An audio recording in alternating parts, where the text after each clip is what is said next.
Welcome to the deep dive. Today, we're going to be looking at business continuity and more specifically for IT systems. Okay. So you can think of it like this. Yeah. What happens if a big storm knocks out the power or a hacker, takes your data hostage? Right. That's where a business continuity strategy is going to come in. Absolutely. And we've got a great guide today. Yeah. It's called IT Business Continuity Documents. This book is it's a goldmine, Oh, yeah? especially if you're in a field like pharmaceuticals, Okay. where IT systems are really mission critical and any downtime is going to have serious consequences. Yeah, that makes sense. Yeah. Okay, so let's get into it. Let's do it. The author, Ivan Cordero, he uses this really great analogy to try to explain business continuity. And he talks about a mom driving her daughter to school. Okay. And he says, flat tires, they happen. Right. So she has a plan. Yeah. She's got car insurance with roadside assistance. But what if there's no cell service? What if she has to change the tire herself? Right. So that's like activating her own personal disaster recovery plan, Okay. right? Exactly. It's a great way to illustrate that we often practice business continuity without even thinking about it. Yeah, and we identify these critical tasks, Yeah.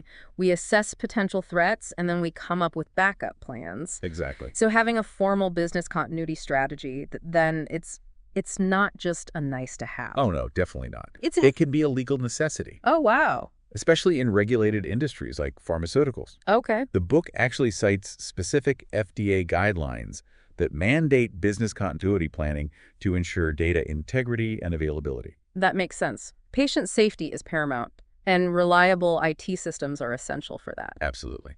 But where do you even begin with building a strategy like this? Well, the foundation is the Business Impact Analysis, or the BIA. Okay. It's like a fire drill for your business. Okay. But instead of just escaping a building, you're figuring out how to keep your most essential operations running no matter what happens. So you're identifying those essential tasks. You're understanding the potential threats. It's not just saying we need a backup plan. Exactly. You need to figure out which processes absolutely cannot stop, Right.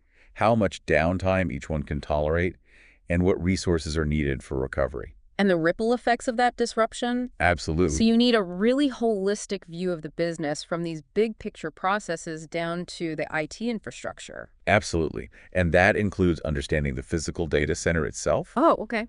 the location, the resources, and the dependencies. Okay. Think about things like air conditioning power generators, fire suppression systems, all of those behind-the-scenes heroes that keep the servers humming. Right, because losing power or cooling could be just as disruptive as a cyber attack. Absolutely. Yeah. The book also dives into different types of alternate recovery sites. Okay. Hot sites, which are for near-instant failover cold sites that require more time to get up and running. I see. There are trade-offs between cost and recovery time. So you have to balance the potential cost of downtime against the investment in redundancy. Exactly. And once you've identified those critical processes and potential threats, you move into risk assessment.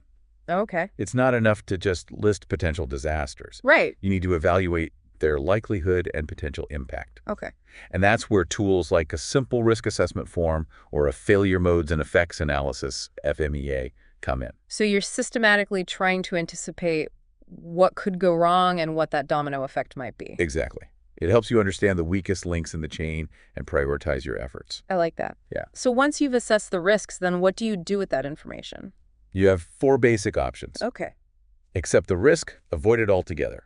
Transfer it like through insurance, or mitigate it with safeguards and redundancy. Got it. The key is to use your risk assessment to determine the best course of action for each potential threat. So this is starting to feel a bit like building a fortress around your business, Yes. brick by brick. We've got the BIA as the blueprint risk assessment as our threat intelligence, and now we're starting to put up the defenses. Right. What comes next? The IT business continuity plan, or the BCP. Okay. That's the battle plan. All right. It's the roadmap for keeping operations running smoothly during a disruption, outlining the steps to take before, during, and after an incident. So this is where we get into the nitty-gritty details. Yes.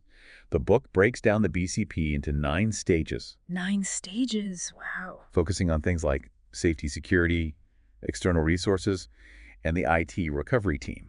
Okay. And it distinguishes between data center level disasters affecting the entire IT infrastructure, and system level disasters that target specific systems. So the BCP adapts depending on the scale and nature of the disruption. Right. It needs to be a practical guide, not a theoretical document. Right. Easy to follow, even under pressure. Yeah.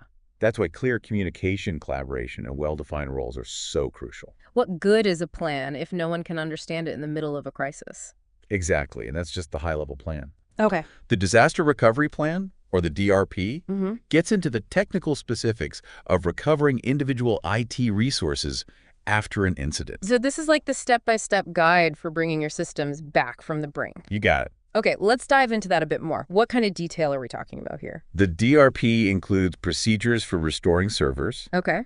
data backups, network connectivity, and more. Wow. Flowcharts are your friends here, Yeah. making the process easier to follow even in a stressful situation. And documentation is critical, right? No relying on memory alone when you're dealing with mission-critical systems. Absolutely. Incident reports and change control requests should track every step of the recovery process. Speaking of those disaster recovery scripts, you mentioned them earlier. Yes. Are those basically like hyper-specific instructions for each piece of the IT puzzle? You get it. It's like having a separate manual for recovering each server or software application. Okay.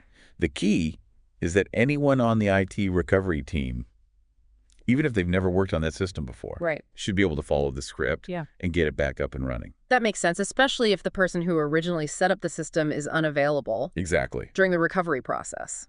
These scripts need to be clear, concise, and regularly tested to make sure they actually work. Right. And anytime there's a significant change to a system, Yeah. the script needs to be updated to reflect that. So we've got the BCP for overall strategy, the DRP for technical recovery, and those detailed scripts for each individual system. Right. Now let's talk about the heart of it all, data. Okay. How do you ensure that it's protected and can be recovered quickly and reliably? That's where two key metrics come into play. Okay. RPO and RTO. Right, RPO stands for Recovery Point Objective, and it measures how much data you're willing to lose in a worst-case scenario. Okay. Imagine if your computer crashed and you hadn't saved your work in a while. Right. Your RPO is like how much work you'd be willing to redo. Okay, I get that. And what about RTO? RTO stands for Recovery Time Objective. It measures how long you can afford to have your systems down before it starts significantly impacting the business. I see. The shorter your RTO, the faster your recovery mechanisms need to be. So a company that relies heavily on online sales would have a much shorter RTO than, say, a brick-and-mortar store. Exactly. These metrics are key when choosing data storage and recovery technology. Okay. The book delves into various options: on-premise storage, third-party cloud storage, and DRaaS, disaster recovery as a service. What?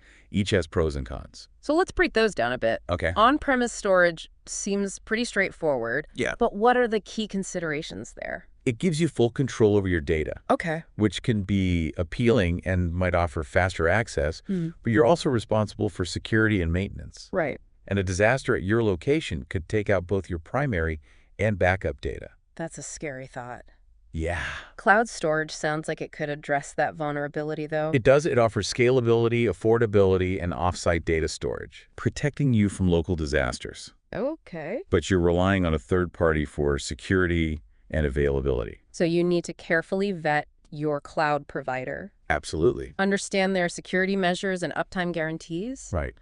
What about DRaaS? How does that fit into the picture? DRaaS is like outsourcing your entire disaster recovery operation to a specialized provider. Oh, wow. They replicate and host your servers and data and handle the failover process if something happens. Okay. Think of it as having a dedicated team on standby, ready to swoop in and save the day. Sounds ideal if you don't have the in-house expertise or resources to manage disaster recovery yourself. Exactly. The book goes into a lot of detail about the pros and cons of different data storage technologies, Okay. from traditional tape backups to virtualization replication and various types of cloud storage. It's amazing how much the technology landscape has changed. Yeah. But at the end of the day, it's not about chasing the latest shiny object. It's about finding the solution that best fits your business, needs your risk tolerance, and of course, budget.